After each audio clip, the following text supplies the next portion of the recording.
Si LeBron daw ang GOAT, George at Kawhi delikado at Ayton sa Dallas Mavericks.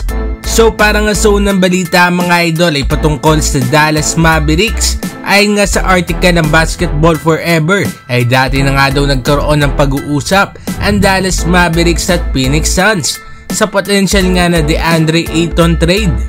At dahil winave nga ng Mavericks si JaVale McGee ay lumit nga ang frontcourt nila. Malinaw naman sa resulta nga ng last season para sa Dallas Mavericks na kailangan nga nila i-upgrade ang kanilang center position para nga makomplement ang dalawang superstar na sila Luka at Kyrie.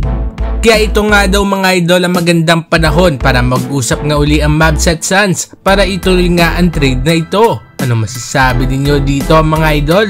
Dapat nga ba mapunta sa Dallas Mavericks si DeAndre Ayton? At para sa sunod na balita ay patungkol sa bagong NBA rule. Ito nga ang rule sa talaga namang tatamaan nga ang Los Angeles Clippers. Dahil nga sa bagong rule mga idol ay bawal na nga magpahinga ang parehong superstar sa isang laro.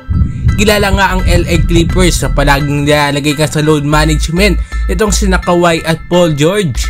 Pero next season ay hindi na nga nila yan pwedeng gawin at kailangan na nga merong isa ang maglalaro. Kung hindi susunod ang mga koponan gaya nitong Los Angeles Clippers ay papatawan sila ng multa ng NBA.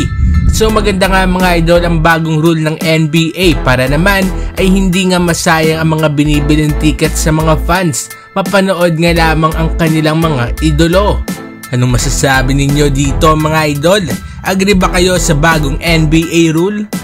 At para naman sa huling balita ay patungkol sa usaping greatest of all time. Natanong nga ang Lakers head coach na si Darvin Ham ukol nga sa GOAT debate at sinabi nga nito na ang paglagpas nga daw ni LeBron kay Kareem sa all-time points ay naglagay nga dito kay LeBron sa pinakamataas ng list. Ang durability, longevity at ang mga nagawa nga daw ni LeBron sa NBA pati na nga rin sa mga off the court ay hindi na nga daw masama para siya nga ang tawaging greatest of all time. So para nga dito kay Coach Darvin Ham ay ito ang si LeBron James ang GOAT dahil nga daw sa tagal ng karir nito sa NBA at lalong lalo na nga ang pagiging leader nito sa points. Anong masasabi ninyo dito mga idol? Agree ba kayo dito kay Coach Darvin Ham o hindi?